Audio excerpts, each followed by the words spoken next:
Ready start. सभापति महोदय, प्रतिदिन छोटी मोटी झड़पें होती रहती हैं विराम।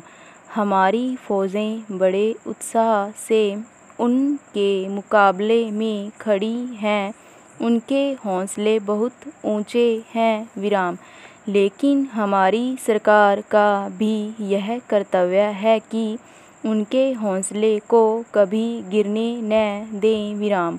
उन्हें हर तरह की सुविधा प्रदान की जाए जिससे उनका आत्मविश्वास बढ़े विराम।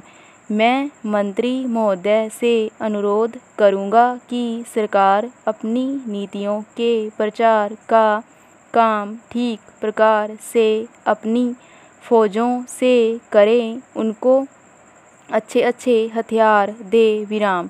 अनुसूचित जातियों और आदिवासी जातियों के आयुक्त ने जो अपना प्रतिवेदन प्रस्तुत किया है, उस प्रतिवेदन को देखने से यह प्रतीत होता है कि इसको तैयार करने में उन्होंने बहुत परिश्रम से कार्य किया है विराम। इसके लिए मैं उनको और उनके सहयोगियों को धन्यवाद देता हूँ, परंतु साथ ही साथ इस प्रतिवेदन के संबंध में कुछ आवश्यक निवेदन भी करना चाहता हूँ विराम। पहली बात तो यह है कि इस प्रतिवेदन को देखने से ऐसा प्रतीत होता है कि इन कार्यों के लिए जिस धन का उपयोग होता है वह 3 साधनों से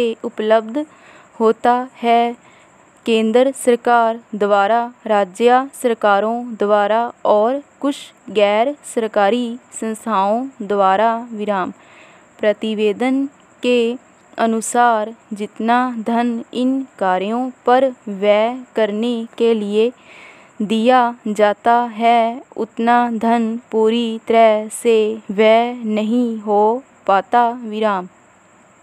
मैं यह नहीं कह सकता कि आवश्यकता से अधिक धन दिया जाता है या कार्यकर्ताओं को वह धन प्राप्त ही नहीं होता, जिसके कारण से वह बिना खर्च हुए बच जाता है विराम।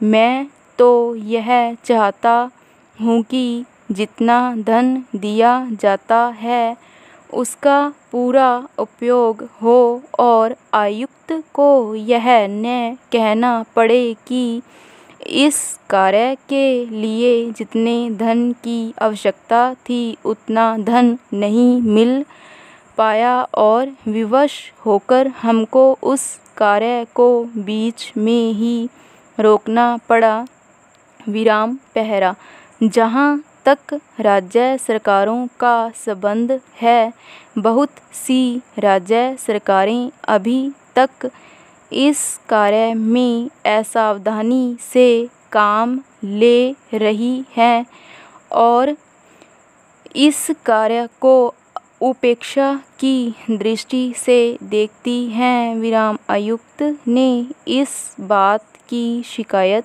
की है कि बहुत सी राज्य सरकारों ने अनेक पत्र भेजने के बाद भी अभी तक अपनी रिपोर्ट नहीं भेजी है विराम। मैं चाहता हूँ कि सरकार इस तरफ निष्ठापूर्वक ध्यान दे। राज्य सरकारों पर दबाव डाला जाए कि वे इस दायित्व के प्रति सचेत हों और आयुक्त को उनके कार्य में पूरा सहयोग प्रदान करें। स्टॉप।